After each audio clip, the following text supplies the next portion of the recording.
society, you had the young men and women in the 1970s who tried to annihilate the system with their violent Naxal revolution. But this time, the reaction to bombs and bullets was much sharper because politics had become much more complex. It was truly awful. The nights were filled with the explosions of bombs and the rumble of police jeeps. God! And when the sun rose, I could see the corpses of all those brilliant young men floating along the Ganga.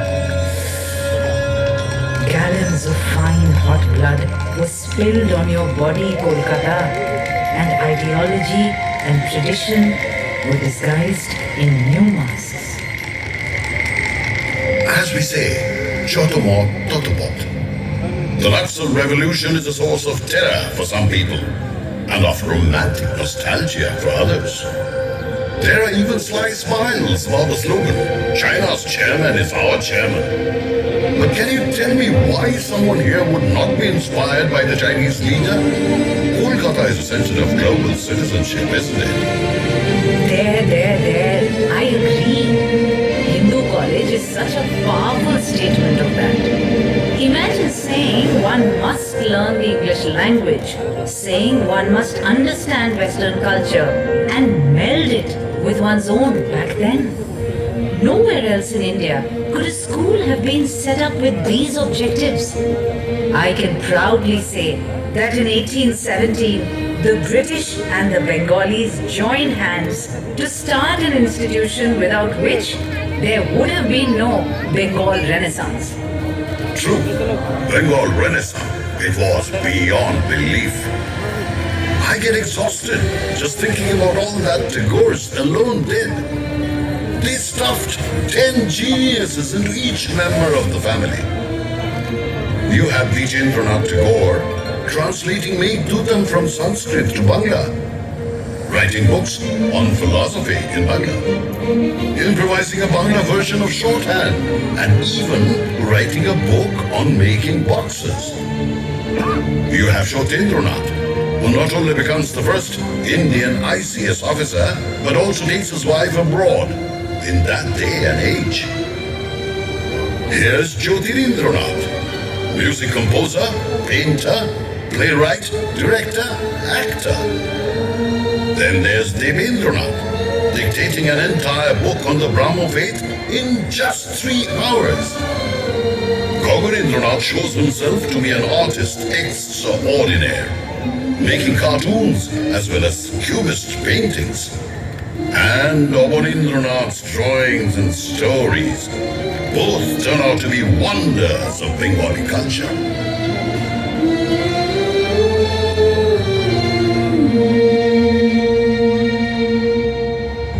My heart is with the race. Whom to start with? Upendra Kishore Roy Chaudhary played the violin, built the framework for children's literature in Bangla, published a magazine for children, and revolutionized half-tone printing with amazing inventions.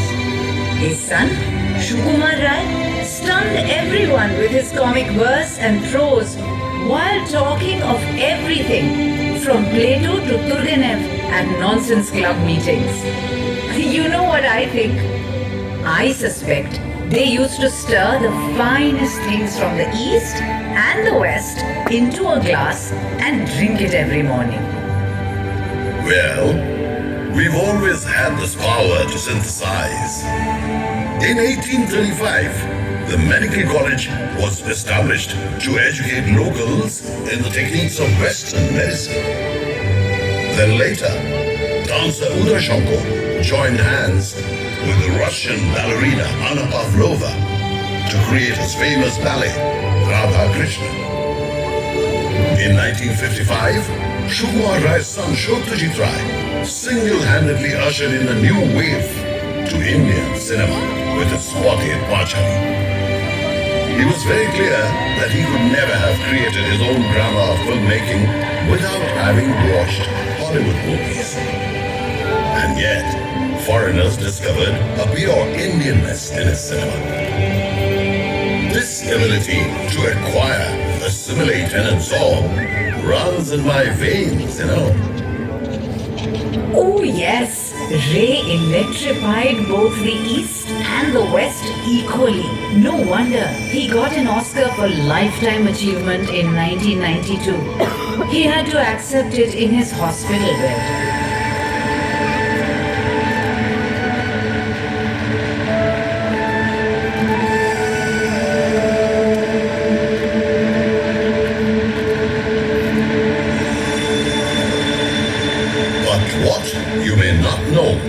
That earlier, the same year, Subrata Mitra received the Eastman Kodak Lifetime Achievement Award for Excellence in Cinematography.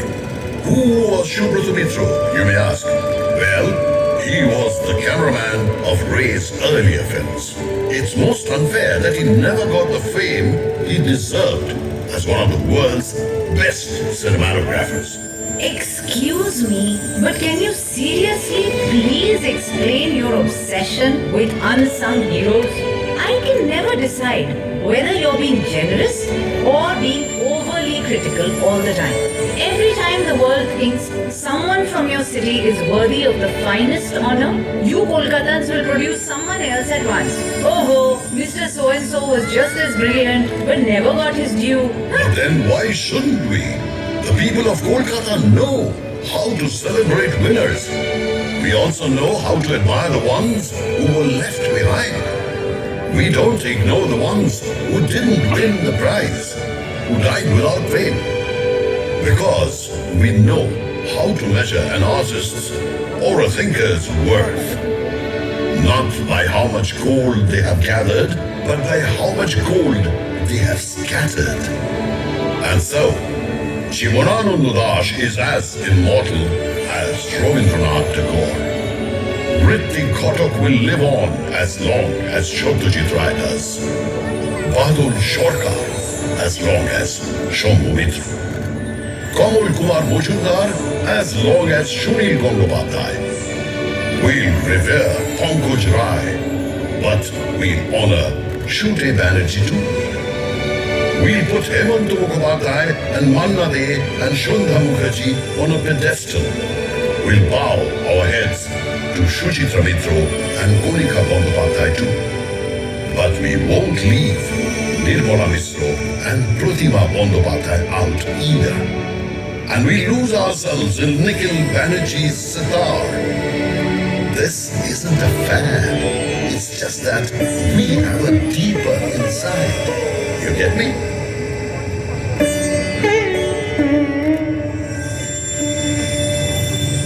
But kindly tell me why this is applicable only to well-known people? Why was there such reluctance to reach out to the refugees who arrived after the partition in 1947? They weren't winners either. Why all the contempt for them? Why so much hate? Only in the early days, you know. But I'm not denying that the feud between the migrants and the residents, the Bala and the Goti, has really been bitter. Especially on the football field and at the dinner table. But there's no doubt that the two have come together completely now. There's no doubt either that left politics became an integral part of my DNA at one point. Why? Because it had accorded the refugees the respect they deserved, supporting them during their struggle for food and shelter. The refugees came again, you know, during the Bangladesh Liberation War in 1971. They still keep coming. Calcutta never turns anyone away. Yes, sooner or later Kolkata takes them out for a meal of kebabs or biryani. Those two things would never have come to Kolkata unless the city had offered sanctuary to another of those who didn't win. Meaning? And whom might you be talking of? Wajid Ali Shah, of course, the Nawab of Awadh.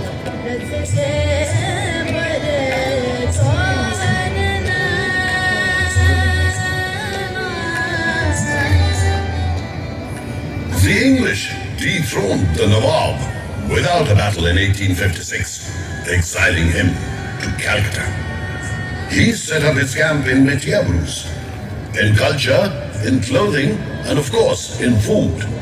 Metiabruz became Chota Lucknow.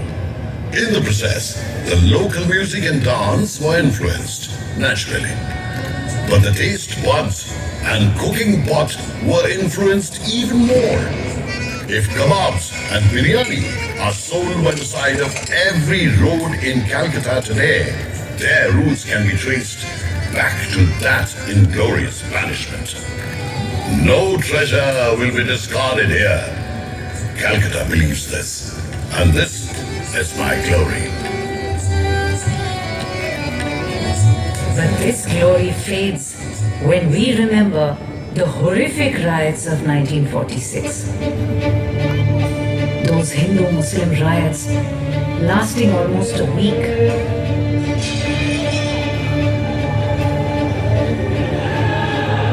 Of course, we hang our heads in shame. But then we also remember that many Hindu families gave shelter to Muslims, and that many Muslims saved the lives of their Hindu friends. Calcutta has always marched ahead with that very spirit. Never mind all that. Isn't the same quality evident when Ravi Shankar and Allah Rakha create unbelievable music together in a foreign land? Or when Virendra Krishna Bhadro's Mohishashur Mordini is chanted to the background of instruments played magically by Muslim musicians?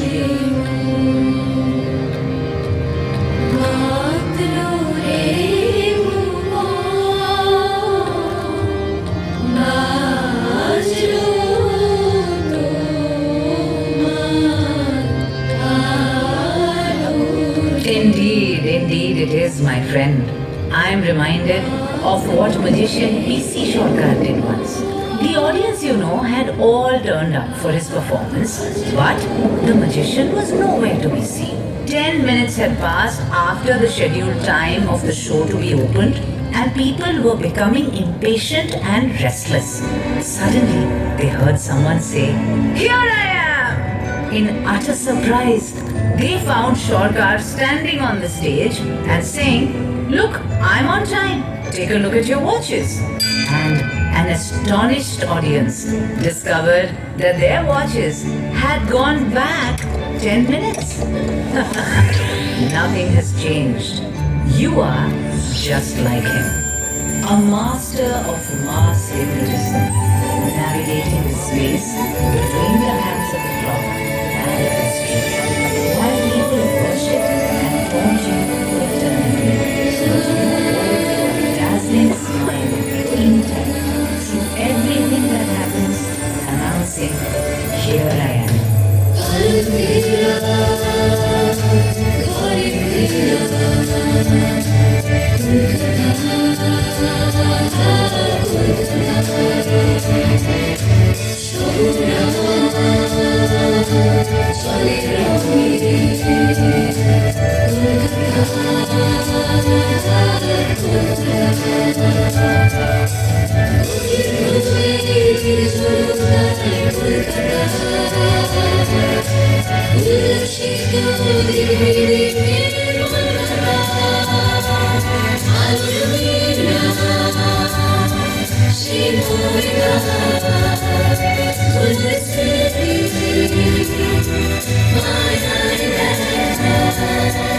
Each